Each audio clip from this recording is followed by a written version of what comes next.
2024 के लोकसभा चुनाव की सियासी रणभूमि तैयार हो चुकी है। तमाम राजनीतिक दल अब इस जोड़ गांठ में जुटे हुए हैं कि आखिरकार किसी भी तरीके से अपने दल को सत्ता की दहलीज तक पहुंचाया जा सके। यानी कि प्रत्याशियों के नाम से लेकर पार्टियों के गठबंधन तक जोर आजमाइश शुरू हो चुकी है। दो प्रमुख दल एनडीए और इंडिया गठबंधन इस पूरे चुनाव में एक दूसरे को कड़ी टक्कर देने वाले हैं। ऐसे में उत्तर प्रदेश एक अहम भूमिका निभाने वाला है, क्योंकि कहा जाता है कि दिल्ली का रास्ता यूपी से होकर गुजरता है।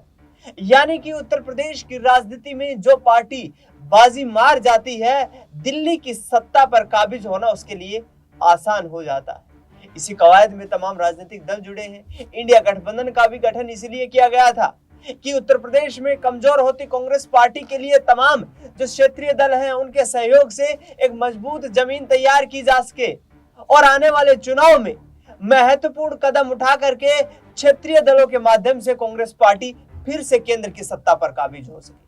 लेकिन अब ये होता भी संभव नजर आ रहा है, क्योंकि समाजवादी पार्टी, कांग्रेस पार्टी और इसके साथ साथ दलित वोट बैंक में अपनी पहचान बनाना शुरू कर चुके चंद्रशेखर आजाद एक साथ एक मंच पर आने वाले हैं।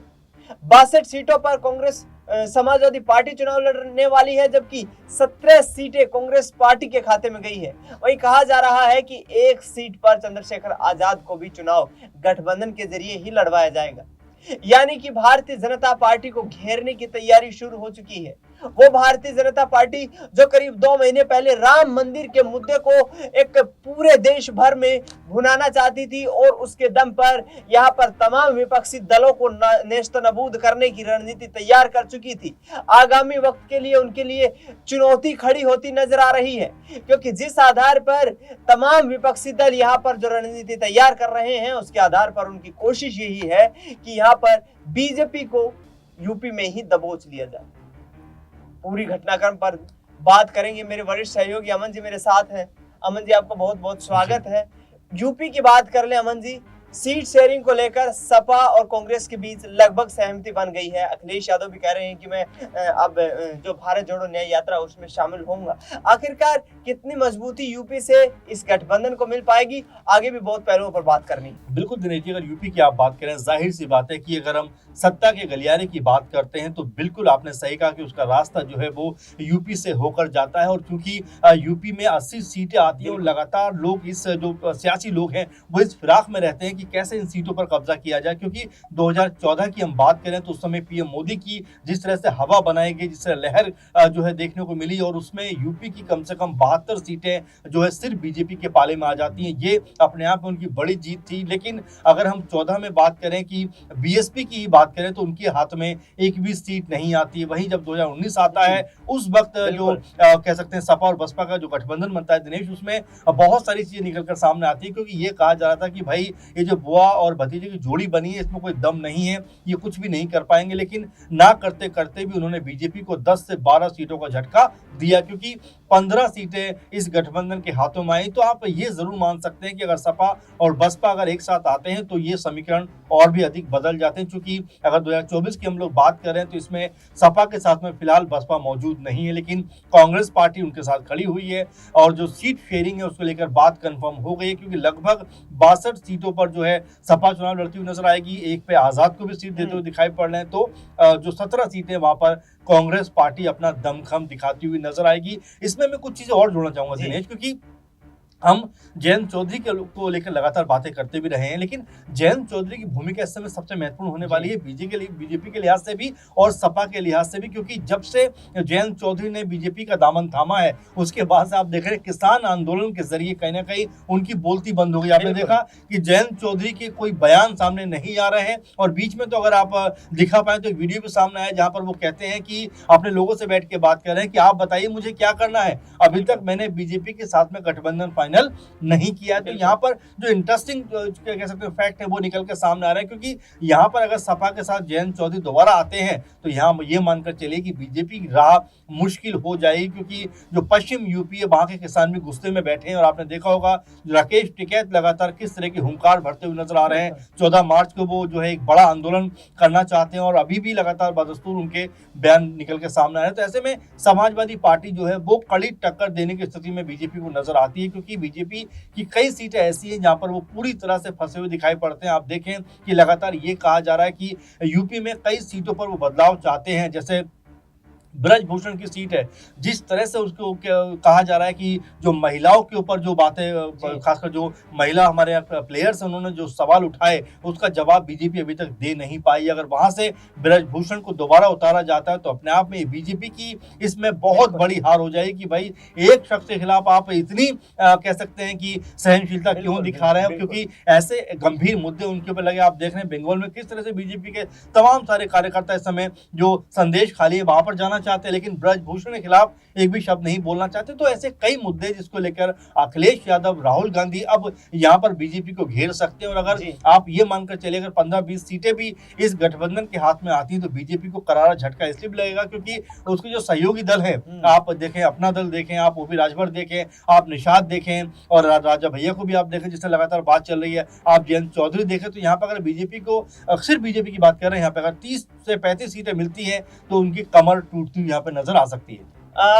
बिल्कुल यहाँ पर भारतीय जनता पार्टी की कमर टूटती हुई नजर आ सकती है। जयंत चौधरी मझधार में फंसे हुए हैं। लेकिन बात करेंगे हॉट सीट की अमन जी। वाराणसी प्रधानमंत्री नरेंद्र मोदी 2 बार लगातार चुनाव जीते हैं। इसके अलावा अमेठी और रायबरेली सीटें गांधी परिवार का गढ़ मानी जाती हैं। 2019 में राहुल गांधी को अमेठी से हार का सामना करना पड़ा था। तो क्या इस बार प्रियंका गांधी, स्मृति ईरानी ने जो राहुल गांधी को चुनौती दी है, क्या प्रियंका उस चुनौती को स्वीकार करती नजर आ रही है? देखिए मुझे याद आता है समय कह सकते हैं कि सुषमा और सोनिया गांधी के बीच में मुकाबला था और वहां पर प्रियंका गांधी जाती है। उनका जो भाषण था इतना जबरदस्त भाषण था कि सारी जनता जो है या सारी वहां की जो कह सकते हैं वोटर्स थे वो सोनिया गांधी की तरफ अपना रुख करते हैं। तो प्रियंका गांधी के अंदर जादू तो है कि वो किस तरह से लोगों को अपने कह सकते हैं कि अपनी तरफ आकर्षित करती हैं। उनके भाषण, उनका अंदाज जो है वो लोगों को काफी पसंद भी आता है। आपने देखा हो कई बार कांग्रेस पार्टी से ये मांग उठी कि जो बनारसी की सीट है वहां पर, जो बनारस है, काशी है, वहां पर अगर प्रियंका गांधी को उतारा जाता है तो मुकाबला बहुत दिलचस्प हो जाएगा, क्योंकि प्रियंका गांधी की जो लोकप्रियता है वो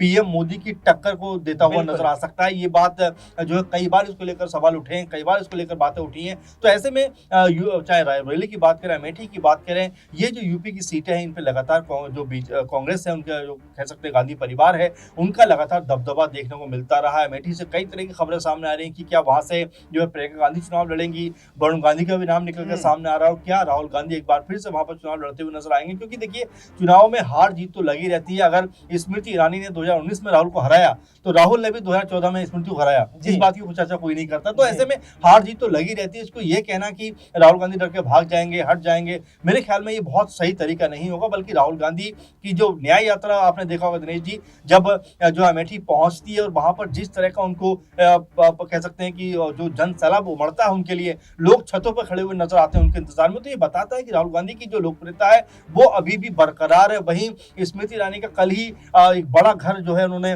गृह प्रवेश किया, उसको लेकर सवाल उठ रहे हैं कि अमेठी में दूसरों घर तोड़कर स्मृति ईरानी अपने घर बनाती हुई नजर आ रही है। आपको याद होगा कि जिस तरह से अमेठी में पहुंचती है स्मृति ईरानी, एक महिला जो बुजुर्ग है वो आती है, वो कहती है कि मेरे घर पे बुलडोजर चला दिया गया, और वहां पर स्मृति ईरानी चुप हो जाती है। तो कई ऐसे सवाल हैं जो राहुल गांधी आने वाले दिनों में भुना सकते हैं। बिल्कुल यहाँ पर राहुल गांधी की कोशिशें यही रहेंगी कि आगामी वक्त में अपने तेज तर्रार जो बयान है उनके जरिए यहाँ पर केंद्र की सत्ता पर वापसी करने का रास्ता देख रही कांग्रेस पार्टी को जीत दिलाई जा सके। आखिरी छोटा सा सवाल रहेगा अमन जी, जिस तरीके की स्थिति बनती नजर आ रही है, यदि छोटे दल यहाँ पर कहीं ना कहीं गठबंधन में आते हैं, इंडिया गठबंधन की मैं बात कर रहा हूँ, तो क्या इम्पैक्ट डालने वाले हैं? क्योंकि पूर्वांचल में ओपी राजभर जो है वो संतुष्ट नजर नहीं आ रहे हैं सीट शेयरिंग को लेकर। अपना दल है उसमें भी कुछ खामियां देखने को मिल रही है। तो इस तरीके से यदि पल्लवी पटेल जो अभी तक ये कहती नजर आई कि मैं पीडीए कैंडिडेट को राज्यसभा में वोट करूंगी, ऐसे में पल्लवी पटेल इनके साथ हैं अखिलेश यादव के,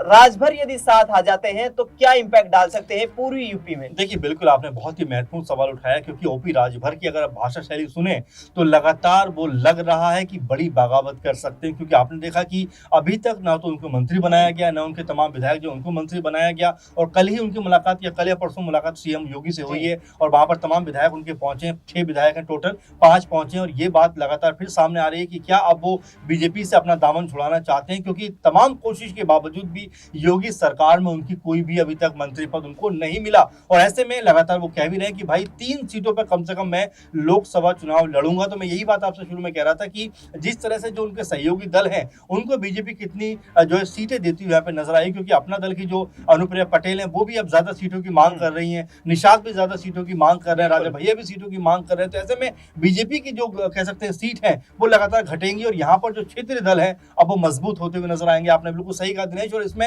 अगर कांग्रेस पार्टी को सेंधमारी कर लेती है, किसी के को अपने पक्ष में बुला लेती है, चाहे हम बात करें अपना दल की या फिर हम बात करें ओपी राजभर के दल की, अगर ये लोग कांग्रेस पार्टी के साथ में या सपा और जो गठबंधन है पूरा इंडी गठबंधन, इनके साथ में अगर अपनी कह सकते हैं राजनीति को आगे बढ़ाएंगे तो यहाँ पर जरूर बीजेपी के लिए मुश्किलें होंगी, क्योंकि पश्चिम यूपी में अगर जयंत चौधरी की वापसी होती है तो यहाँ पर वो फंसेंगे, पूर्वांचल में अगर ओपी राजभर आते हैं साथ में तो यहाँ पर वो फंसते हुए नजर आएंगे। तो कई तरह की ऐसी बातें हैं जो लगातार बीजेपी को परेशानी में डालेंगी।